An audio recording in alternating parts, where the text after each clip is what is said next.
November 15th, 1941. Camp McCall, North Carolina. A group of Army engineers stands at the edge of a wheat field, watching something that shouldn't be possible. 72 hours ago, this was farmland. Now it's a runway capable of landing 20-ton bombers. The senior engineering officer walks the length of the strip, his boots clicking against perforated steel that gleams in the autumn Sunday. He kneels, running his hand across the interlocking metal panels, each one punched with 87 precise holes. The steel is cold, unyielding, and according to every engineering textbook he studied at West Point, completely inadequate for what American military planners are about to demand of it. Within 18 months, this experimental material will be deployed across every combat theater on Earth. Japanese commanders will watch in disbelief as American fighters operate from islands where no airfield existed days before.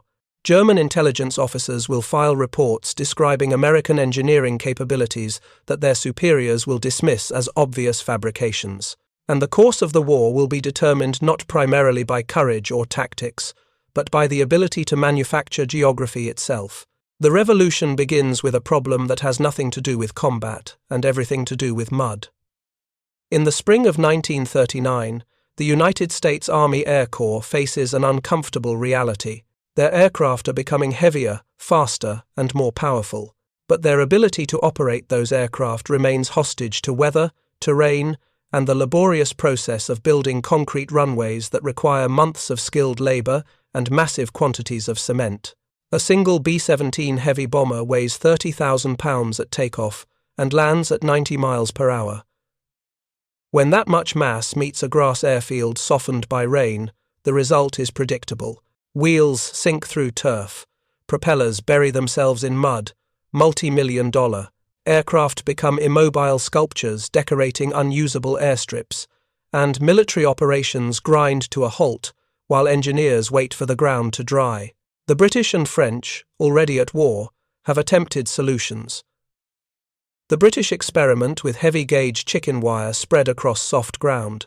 The French try welded steel chevrons arranged in grid patterns. Both approaches share the same fundamental flaw. They're too heavy to transport efficiently, too complex to deploy rapidly, and too weak to survive repeated punishment from combat aircraft. If you're enjoying this deep dive into the story, hit the subscribe button and let us know in the comments from where in the world you are watching from today. In Washington, the Army Corps of Engineers receives its directive on December 11, 1939. Design a portable runway system that can support heavy aircraft, deploy rapidly under combat conditions, and ship efficiently to wherever American forces might need to operate. The specifications read like engineering fiction. Each component must be light enough for 2 men to carry. The assembled surface must support 30 tons of rolling weight. The system must function on sand, mud, coral, or bare rock. And it must be manufacturable in quantities measured not in hundreds, but in millions of square feet. The initial development happens at Langley Field, Virginia, where engineers test solid steel planks with raised ribs for structural strength. The first prototypes are promising. Heavy aircraft can indeed operate from steel surfaces, but the weight problem remains unsolved. Solid steel panels strong enough to support bombers are too heavy to transport in useful quantities. A single Liberty ship could carry enough panels for perhaps half a runway, and that's assuming you fill the entire cargo hold with nothing but steel. By May 1940, responsibility for the project shifts to the engineer board at Fort Belvoir. There, a civilian engineer named Gerald Greulich from the Carnegie Steel Company contributes an insight that will prove decisive. The problem isn't the steel's strength. Modern metallurgy can create steel strong enough for any application. The problem is weight. And weight, Greulich realizes, is just volume multiplied by density. You can't change the density of steel, but you can change its volume. During the winter of 1940 to 1941, Greulich and the Army engineers make their critical breakthrough. They start punching holes in the steel, not random perforations, but a precise pattern of 87 holes per panel, each one flared at the edges to increase rigidity. The counterintuitive physics work perfectly. The holes reduce weight by 17.5%, but because they're flared, they actually increase the panel's resistance to bending. The perforations serve drainage, allowing water to escape rather than pooling on the surface, and they permit vegetation to grow through the steel, anchoring the panels to the earth below. Each production panel measures 10 feet long and 15 inches wide. 2 longitudinal ribs divide the length into 3 flat channels. Along each edge, 30 L-shaped hooks and 30 corresponding slots allow adjacent panels to interlock without bolts or welding. The manufacturing process requires precision that German military observers will later insist is impossible at industrial scale. Low-carbon steel arrives in 10-gauge sheets. Rolling machines press the longitudinal ribs. Punches cut the hooks and slots with tolerances measured in thousandths of an inch.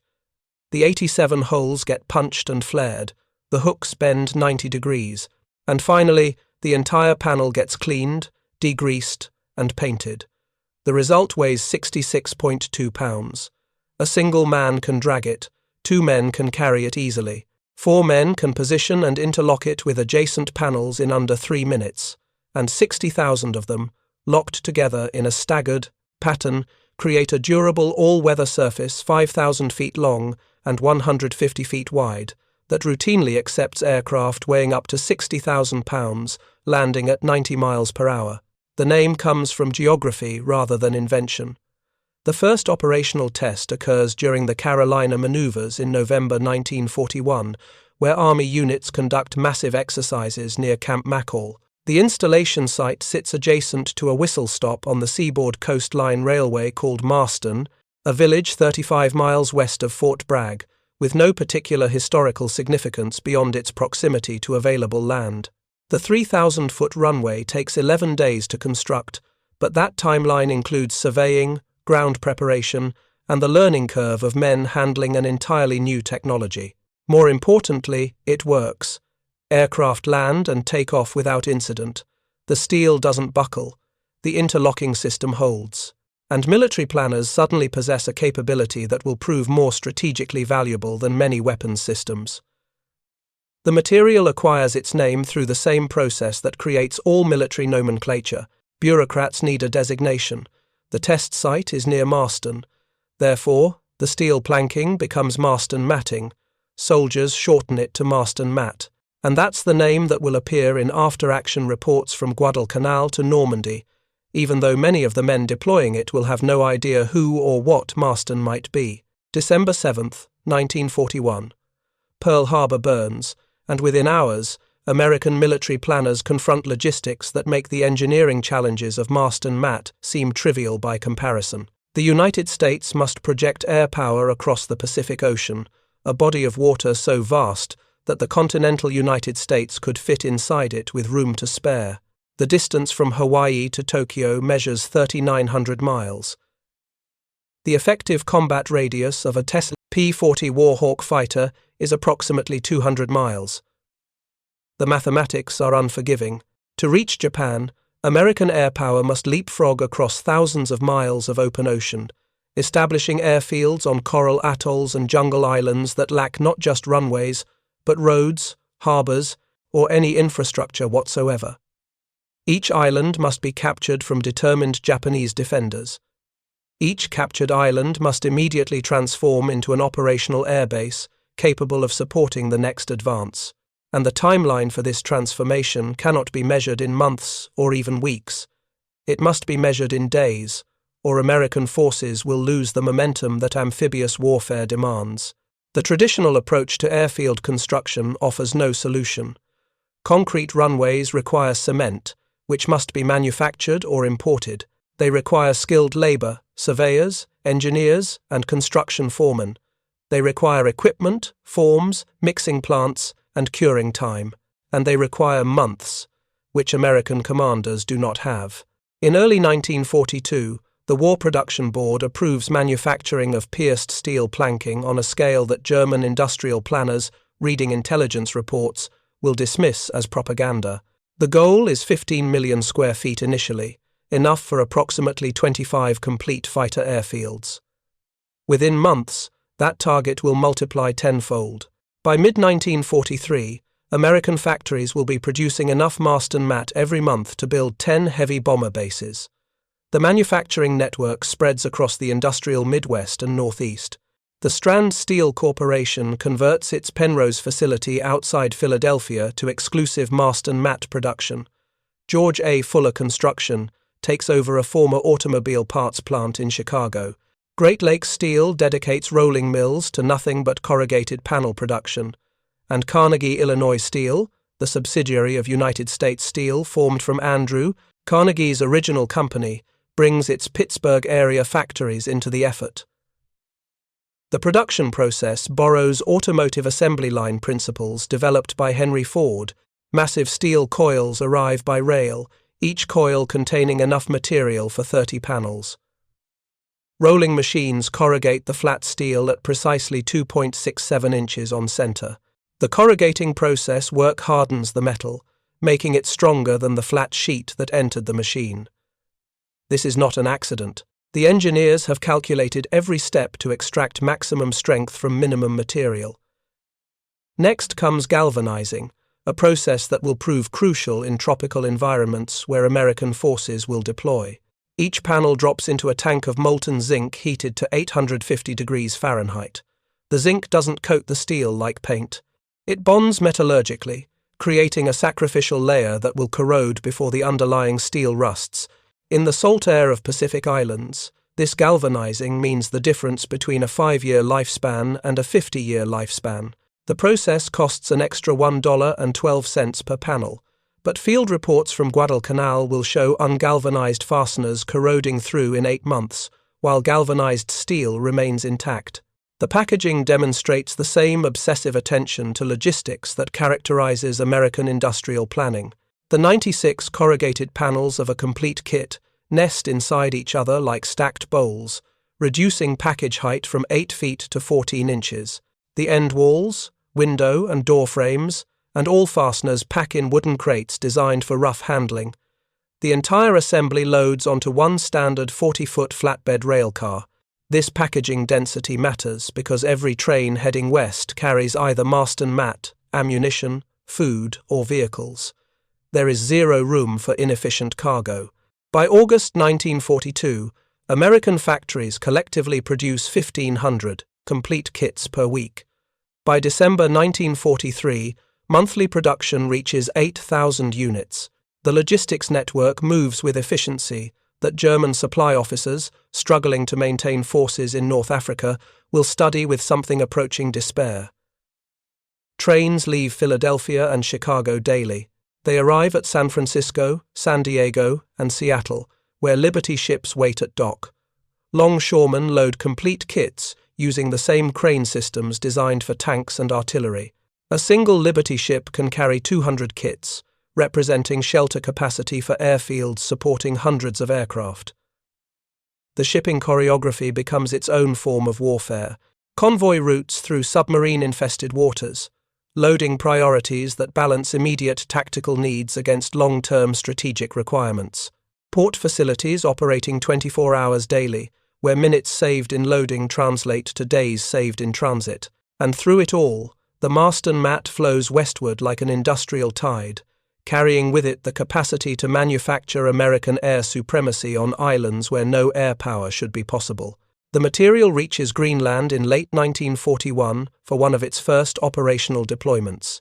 At WWII West 1, an Allied ferry command airfield near Narsarsuaq, engineers lay 5,000 feet of PSP across terrain where traditional concrete would crack under freeze-thaw cycles. Construction begins in early fall. The first aircraft lands on January 24, 1942. The success validates the concept, but Greenland's frozen wastes bear little resemblance to the tropical hell where mast and mat will face its true test. August 7, 1942. Guadalcanal, Solomon Islands. The 1st Marine Division storms ashore at Lunga Point and immediately discovers that seizing an island is the easy part. Holding it requires air power, and air power requires an airfield. The Japanese have been building one, but it's incomplete. Henderson Field, named for a Marine aviator killed at Midway, consists of a partially graded strip, some abandoned construction equipment, and vast quantities of mud. The marine engineers have two immediate problems. First, they must complete the runway before Japanese bombers arrive to destroy it. Second, they must do this while under artillery fire from Japanese forces that have melted into the surrounding jungle and have no intention of allowing Americans to operate aircraft unmolested. Traditional construction methods are impossible. There's no cement, no skilled labor beyond a handful of combat engineers, no heavy equipment beyond what the Marines brought ashore, and no time. The first Marston mat arrives on August 10th, 3 days after the landing. Navy Seabees from the 6th Naval Construction Battalion unload steel panels under sporadic artillery fire. The Seabees, officially Naval Construction Battalions formed in March 1942, represent another American innovation that Japanese military doctrine has no equivalent for. They're combat engineers, trained to fight but organized to build. Their motto, Construimus Batuimus, translates as, "We build, we fight," and at Guadalcanal, they'll do both simultaneously. The assembly process looks deceptively simple. Level the ground, lay panels in staggered rows, interlock the hooks and slots, pound each connection tight with sledgehammers. Secure edges with steel spring clips. The actual work, performed under fire in tropical heat approaching 95 degrees with 90% humidity, proves significantly harder. Japanese bombers visit daily. Japanese artillery targets anything that looks like construction activity. And the mud, that eternal enemy of military operations, seems determined to swallow everything. But within 72 hours of the mat's arrival, Henderson Field is operational. On August 20th, 31 Marine aircraft, F-4F Wildcat fighters and SBD Dauntless Dive bombers land on steel that was laying in a Philadelphia warehouse 2 months earlier. The Japanese, whose own engineering doctrine allocates weeks for airfield repairs and months for new construction, watch American fighters operating from what was recently a construction site and begin filing reports that their commanders initially refused to believe. The speed astonishes even American officers familiar with Marston Mat's capabilities. A bomb crater 30 feet wide and 15 feet deep, the kind created by a 500-kilogram Japanese bomb, should close a runway for at least 48 hours, according to Luftwaffe calculations developed in Europe. American engineers at Henderson Field typically repair such damage in 4 to 6 hours. The secret lies in preparation. Aviation engineer battalions carry stockpiles of PSP specifically for repairs. They preposition gravel, sand, and rapid-setting cement at strategic points around each airfield. They maintain bulldozers and graders on 24-hour standby. And most remarkably, they standardize repair procedures to the point where crews work in complete darkness, following memorized routines that allow continuous operations despite Japanese night attacks. If you find this story engaging, please take a moment to subscribe and enable notifications. It helps us continue producing in-depth content like this. Master Sergeant Antonio Benedetti of the 825 Engineering Aviation Battalion will later describe the process in a letter home published in Stars and Stripes. The Japanese drop their bombs at 2300 hours. By 23:15, crews are rolling. Bulldozers push debris aside. Graders smooth crater edges. Trucks dump fill. Compactors level it. Matting goes down by midnight. By 0200, the PSP is locked and operational. By dawn, American fighters take off over the spot where the Japanese bomb hit. It's choreographed precisely. Everyone knows their role. The psychological impact on Japanese forces proves as significant as the tactical advantage. Japanese engineering units, many composed of skilled laborers drafted from construction companies, recognize the impossibility of what they're witnessing. Their own methods, relying heavily on manual labor and traditional techniques, require days to accomplish what Americans complete in hours. The disparity suggests not just superior equipment, but an entirely different conceptual approach to military engineering. The jungle environment tests every aspect of the Marston Mat design. Red rust streaks appear within 2 weeks on any ungalvanized fastener. Salt air eats through standard hardware like acid. Fungus grows on everything that holds moisture, turning interior surfaces into abstract exhibitions of black and green mold. The ventilation that seemed adequate in North Carolina testing barely moves the suffocating tropical air. Marines begin cutting additional vent holes with tin snips, violating structural specifications but making conditions survivable. These field modifications are documented and transmitted back to engineering headquarters, where designers incorporate lessons learned into subsequent production runs. More ventilation, larger louvers, every fastener galvanized regardless of location. The feedback loop from combat zone to factory floor operates with speed that peacetime bureaucracy would never permit. Problems identified on Monday appear as design changes in Thursday's production run. This iterative refinement, more than any single breakthrough, explains American engineering success.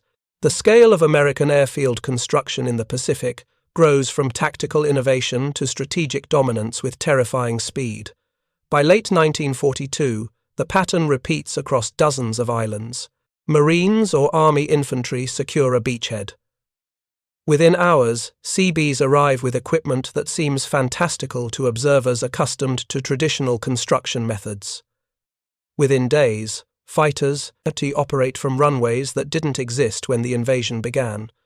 Espiritu Santo in the New Hebrides becomes the testing ground for industrial-scale airfield construction. The island sits closest to Japanese-held Guadalcanal, making it strategically crucial for supporting operations in the Solomons. In mid-1942, detachments from the 3rd Naval Construction Battalion receive orders to build a bomber strip as rapidly as possible.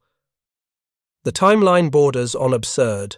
American commanders need heavy bombers attacking Japanese positions on Guadalcanal before the Japanese can complete their own airfield and threaten Allied supply lines to Australia. The Seabees work around the clock. Bulldozers clear vegetation, graders level terrain, trucks haul coral fill from nearby deposits, and PSP arrives by the shipload, stacked in cargo holds like industrial origami waiting to unfold into American air power. Within 20 days, Espiritu Santo has a 6,000-foot runway operational, B-17 flying fortresses, land, refuel, bomb Guadalcanal, and return. The Japanese airfield construction, which their engineers estimate requires 6 to 8 weeks under ideal conditions, faces attacks from bombers operating from a base that American engineers built in less than 3. Espiritu Santo rapidly expands into something unprecedented in military history. By 1943, it becomes the second-largest American base in the Pacific, exceeded only by Pearl Harbor. Multiple airfields, massive fuel storage facilities, repair depots, hospitals, housing for tens of thousands of personnel, and at the center of everything, hundreds of thousands of square feet of Marston matting, that prosaic perforated steel that makes the entire complex possible. The 2nd and 7th Naval Construction Brigades, units organized and staged in Hawaii, join the effort. Eventually, 37,000 Seabees spread across the adjoining major islands, building infrastructure at a pace that makes pre-war construction timelines look glacial. The philosophy differs fundamentally from traditional military engineering. American commanders don't build permanent bases. They build sufficient bases, structures that will last exactly as long as needed and not one day longer. This temporal flexibility, the willingness to construct with impermanence, represents a conceptual revolution that Axis military thinking never accommodates. The 804 Engineer Aviation Battalion's performance at Guadalcanal establishes benchmarks that will define Pacific operations. They inherit the partially completed Japanese airstrip in August 1942. Within days, despite nightly bombardment from Japanese warships and daily air raids, they transform the facility into Henderson Field, capable of supporting continuous combat operations. The Japanese, whose engineering doctrine allocates weeks for such work using manual labor, watch American bulldozers working around the clock accomplish in hours what their methods achieve in days. The equipment disparity explains much of the speed differential. Each American aviation engineer battalion possesses machinery worth more than an entire German panzer company. Caterpillar D7 bulldozers can move 20 tons of earth in minutes. Graders level fields faster than 100 men with shovels. Pneumatic drills break rock that German pioneers would have to blast with explosives. But equipment alone doesn't account for American success.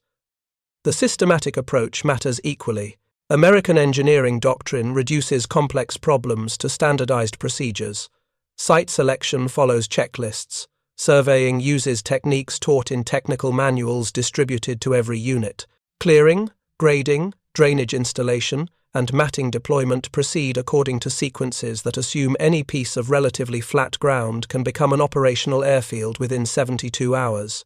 A captured American Technical Manual, TM 5-2, 55 for aviation engineers, becomes required reading for German staff officers who struggle to comprehend its casual assumption that time and terrain are engineering problems rather than strategic constraints. Sicily, July 1943. The Allied invasion of southern Europe provides the first large-scale test of airfield construction capabilities in a theatre where the Luftwaffe maintains significant presence. German commanders, accustomed to operating from concrete runways built by the TOT organization over months or years, expect at least 2 weeks before facing significant Allied air power from captured territory. They're wrong by approximately 13 days. On July 13th, German reconnaissance units observe American engineers beginning work on an airfield near Gela. The German after-action report, preserved in Wehrmacht archives, documents the systematic dismantling of their assumptions. Day 1. Americans clear vegetation with armored bulldozers impervious to sniper fire. Day 2. Ground leveled by machines working in darkness using lights German forces would never dare illuminate for fear of air attack. Day 3. Steel matting arrives on endless truck convoys. Day 4. First fighters land. The report concludes with an observation that will appear repeatedly in German assessments. This is not warfare as we understand it. This is industrial conquest. The aviation engineers themselves represent a revolution in military thinking that German doctrine never contemplated. By 1943, over 118,000 American troops are dedicated solely to airfield construction, organized into specialized battalions equipped with machinery that seems miraculous to German observers accustomed to manual labor. The 814 Engineer Aviation Battalion's operational history, captured intact when their headquarters is briefly overrun near Foggia, reveals stunning productivity. In 5 weeks in Sicily, they construct or repair 13 airfields. They remove 6,000 landmines without a single casualty, using magnetic detection equipment. German pioneers don't know exists. They lay 2.5 million square feet of PSP matting, grade 3 million cubic yards of earth, and install drainage systems that turn swamps into all-weather runways. German intelligence initially refuses to believe these reports. Oberst Hermann Bulck, later to command a panzer division in France, reviews the captured documents and declares them obviously fabricated for deception purposes. He calculates such work would require at least 10,000 laborers working for 6 months. When informed that the American battalion consists of fewer than 800 men, he accuses his intelligence officers of incompetence. The systematic refusal to accept American capabilities, this recurring pattern of dismissing evidence as propaganda, costs Germany dearly throughout the war. Lieutenant General Friedrich von Senger und Etterlin, commanding 14th Panzer Corps in Italy, observes American engineering operations from his headquarters overlooking the Rapido River Valley. He watches Americans build an entire complex of airfields in the valley below, despite German artillery positioned on commanding heights. In his post-war memoirs, he writes with something approaching despair, "We could destroy their work each night, cratering runways, demolishing facilities. Each morning, damage was repaired before our pilots finished breakfast. It was not battle against an enemy, but against an industrial process that never stopped." The repair capabilities prove even more disturbing than initial construction.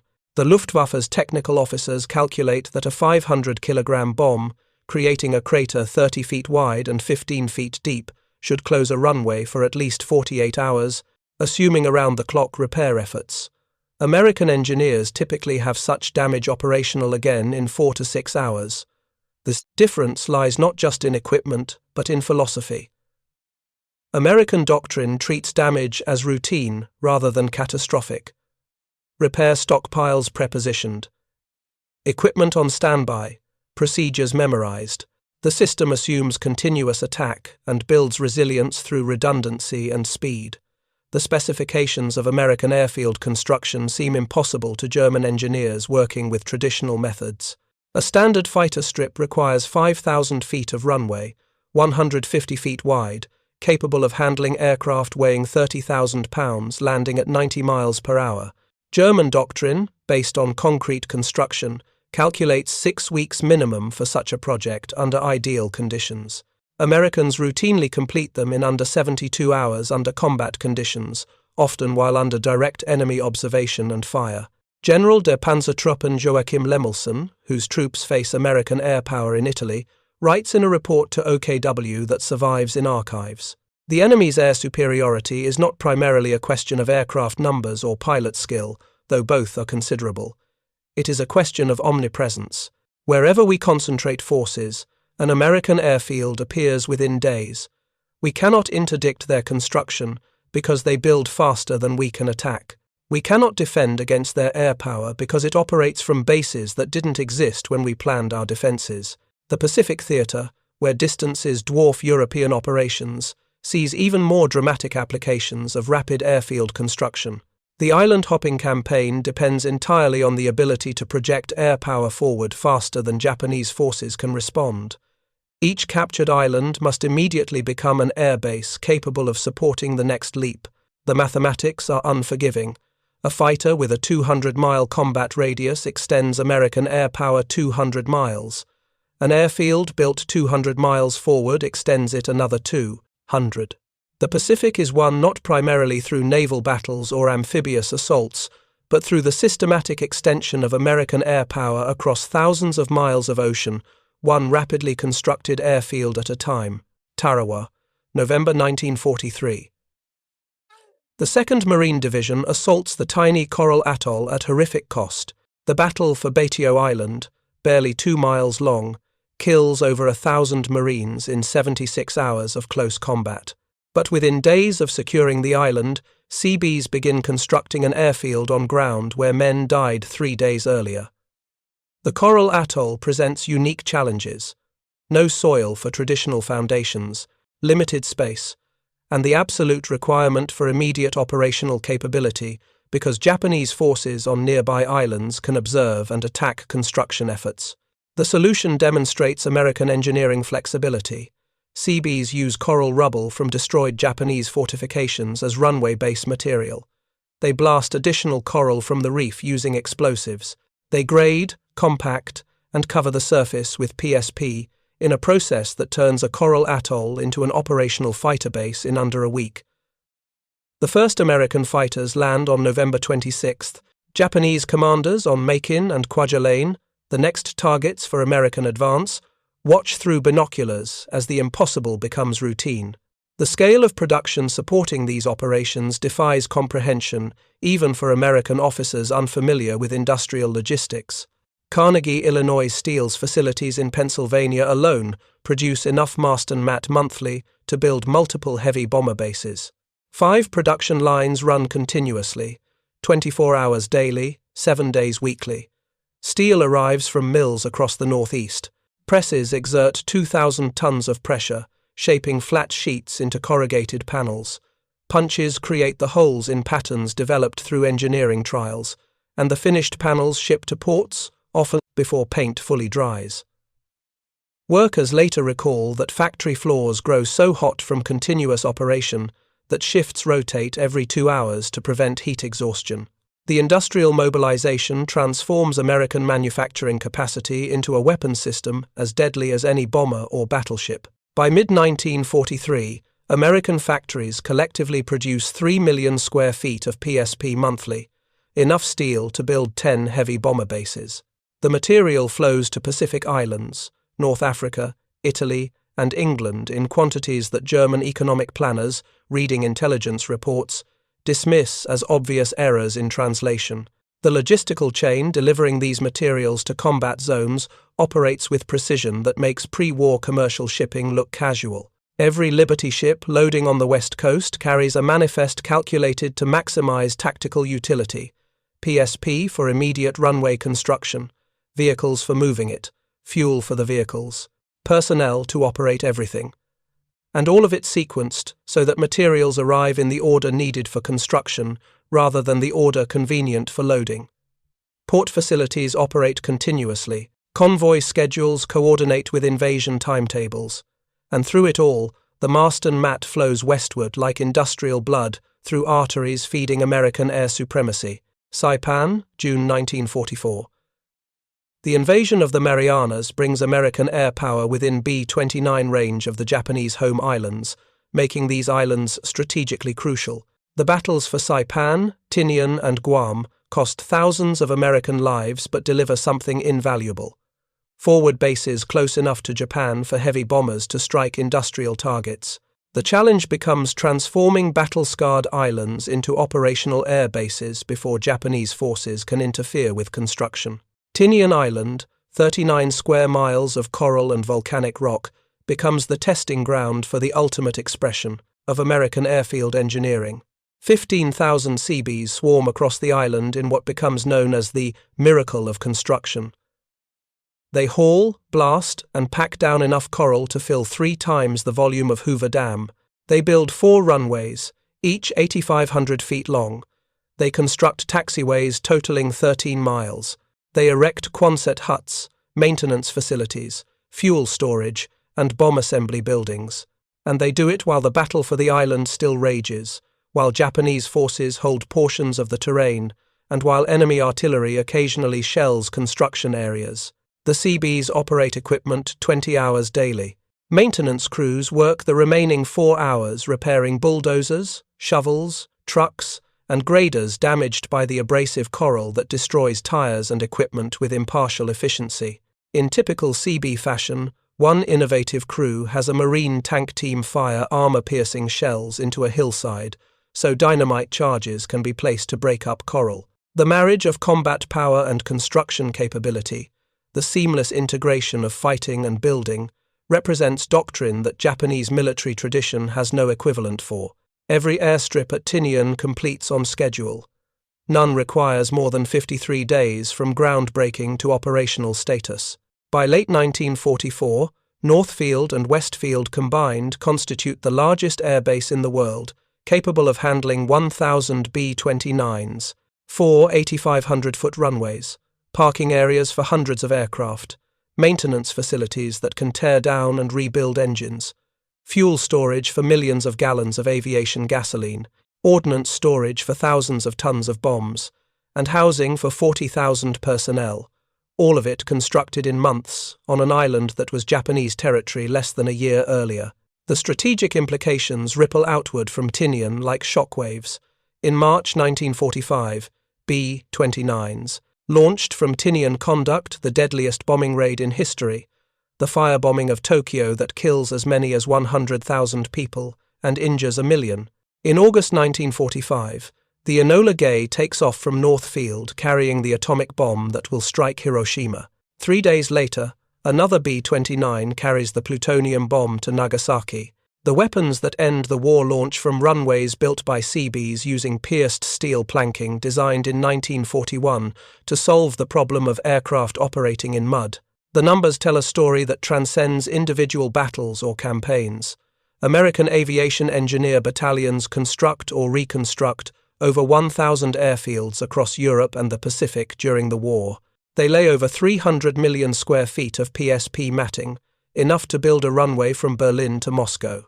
They move 500 million cubic yards of earth, volume equivalent to excavating the Panama Canal twice. They grade 50 million square yards of surface and install 10,000 miles of drainage pipe. They accomplish in months what German military engineers calculate would require decades. The composition of aviation engineer battalions fascinates German intelligence officers who interrogate captured Americans. These units include not just construction workers but specialists drawn from across American society, civil engineers from state highway departments, equipment operators from mining companies, concrete specialists from dam projects, drainage experts from the Department of Agriculture. One battalion commander previously managed construction of the Golden Gate Bridge. Another built highways through the Rocky Mountains. This expertise, coupled with equipment that seems miraculous to observers accustomed to manual labor, creates capabilities that exceed German comprehension. The Caterpillar D7 bulldozer, backbone of American airfield construction, can exert 20,000 pounds of drawbar pull, moving boulders that would require German engineers to use explosives. The Le Tourneau crane can lift entire prefabricated buildings into position. Specialized rock crushers can convert rubble from bombed buildings into runway base material. Chemical soil stabilizers can turn sand into surfaces capable of supporting heavy bombers. The equipment represents not just industrial capacity but conceptual sophistication, the application of civilian engineering technology to military problems in ways that traditional military establishments never contemplated.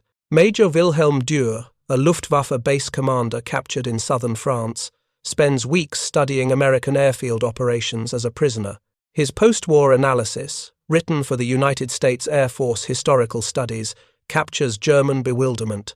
We operated from concrete runways built by the TOT organization over months or years, or from grass fields developed over generations. The Americans brought their runways with them like a carpenter brings his tools. This was not an adaptation we could have made. It required an entire industrial philosophy we did not possess. Operation Dragoon, the invasion of southern France in August 1944, showcases American airfield engineering at peak efficiency. The 852 Engineer Aviation Battalion lands with assault waves and has an emergency landing strip operational on D+1. By D+3, 2 fighter squadrons operate from French soil. By D+7, 3 separate airfields exist, each capable of handling medium bombers.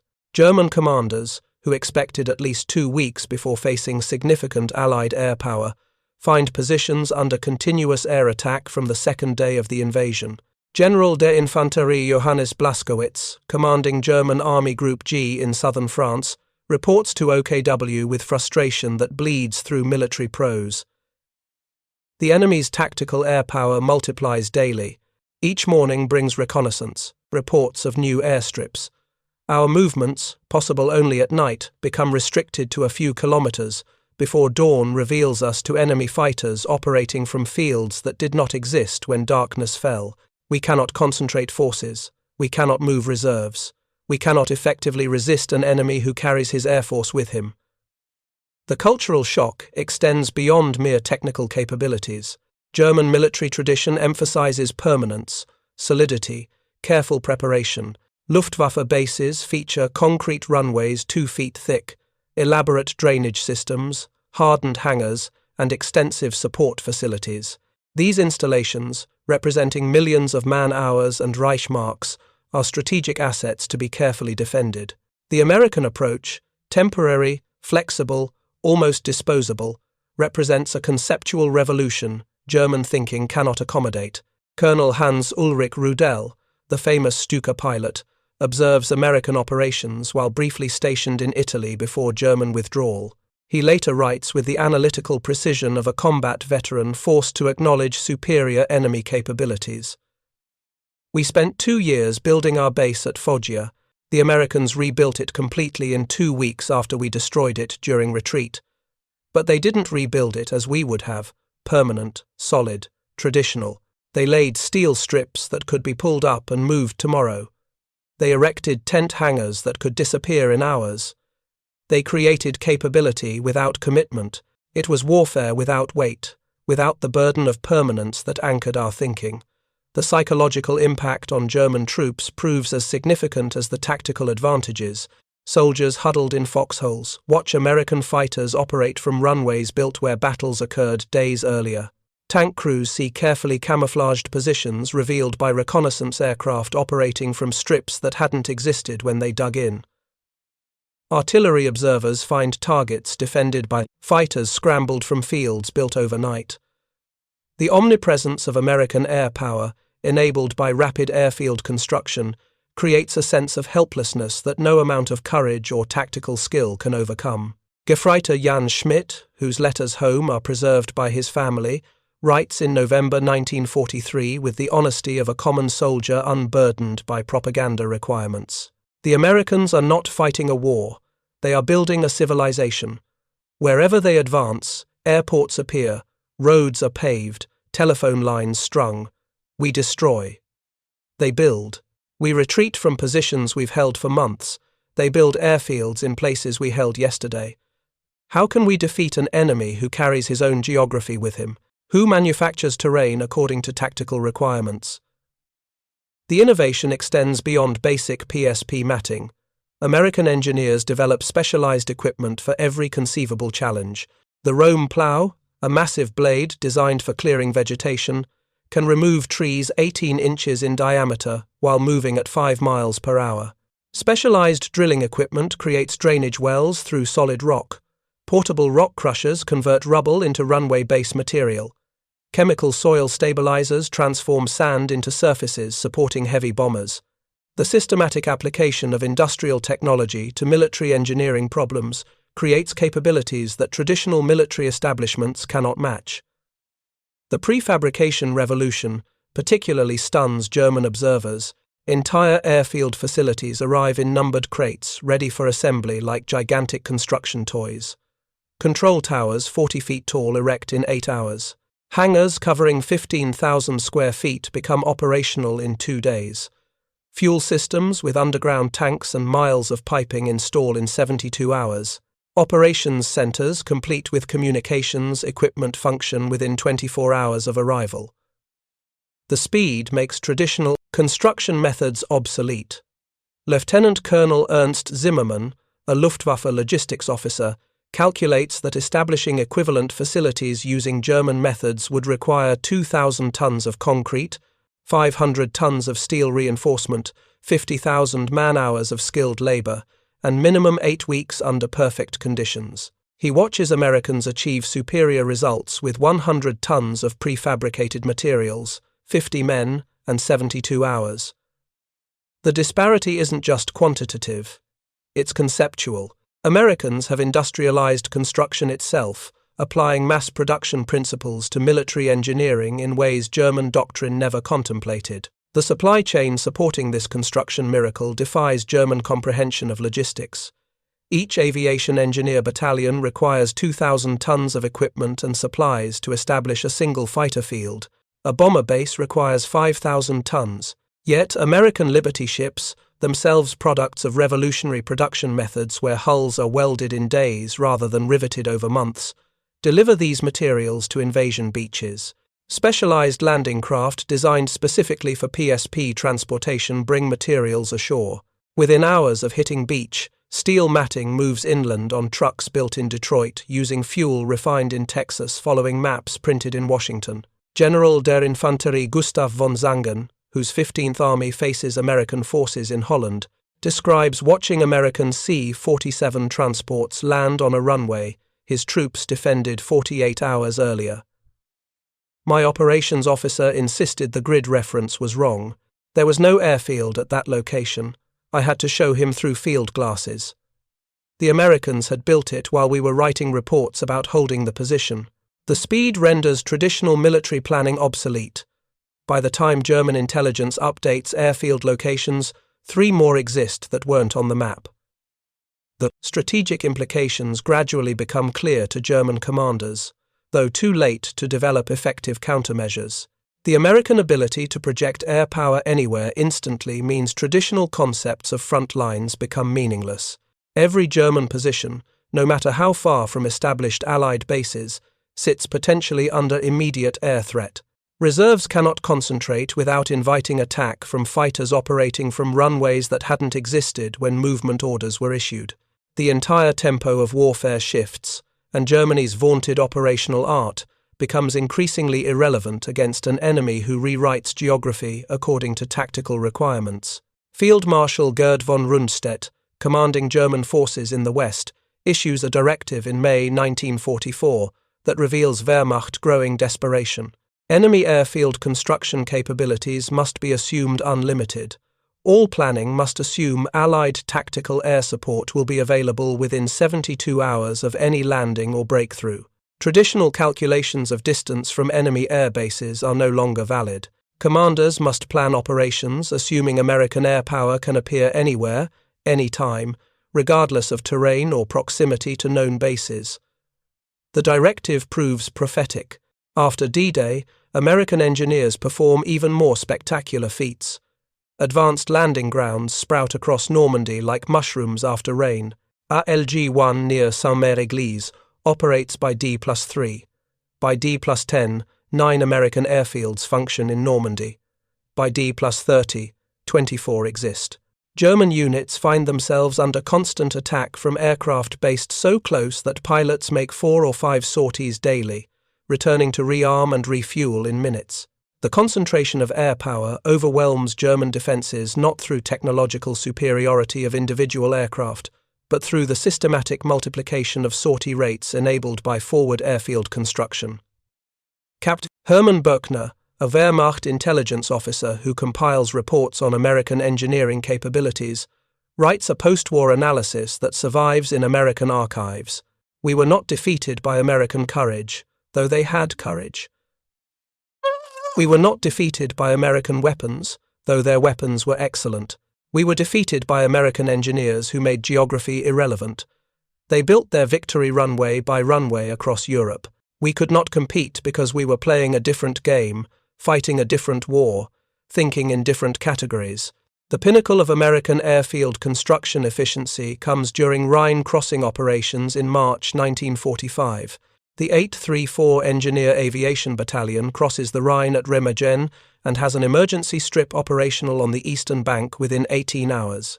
By end of second day, they land C-47 transports carrying supplies directly to Bridgehead. German commanders who planned defence, assuming several days before Allied air power could effectively support crossing, find positions untenable within hours. Major General Fritz Bayerlein, commanding Panzer Lehr Division, reports to superiors with the resignation of a professional soldier who recognizes defeat. The Americans bring their air force with them like artillery. Where they arrive in morning, their aircraft operate by evening. We cannot move, cannot concentrate, cannot effectively resist. They have industrialized warfare beyond our comprehension. We are fighting engineers with rifles.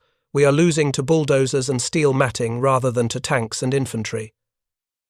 The numbers tell a story no amount of German courage or tactical skill can overcome. By war's end, American aviation engineer battalions have constructed or reconstructed over 1,000 airfields across Europe and the Pacific. They have laid over 300 million square feet of PSP matting, enough to build runway from Berlin to Moscow. They have moved 500 million cubic yards of earth, graded 50 million square yards of surface, and installed 10,000 miles of drainage pipe. They have accomplished in months what German military engineers calculated would require decades using traditional methods. Werner Kreipe, Chief of Staff of the Luftwaffe, makes a final assessment in American captivity that captures the totality of German miscalculation.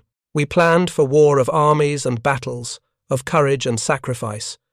The Americans fought war of production and engineering, of efficiency and logistics. We believed war was art. They proved it was industry. Every crashed American plane was replaced tomorrow. Every cratered runway operational by dawn.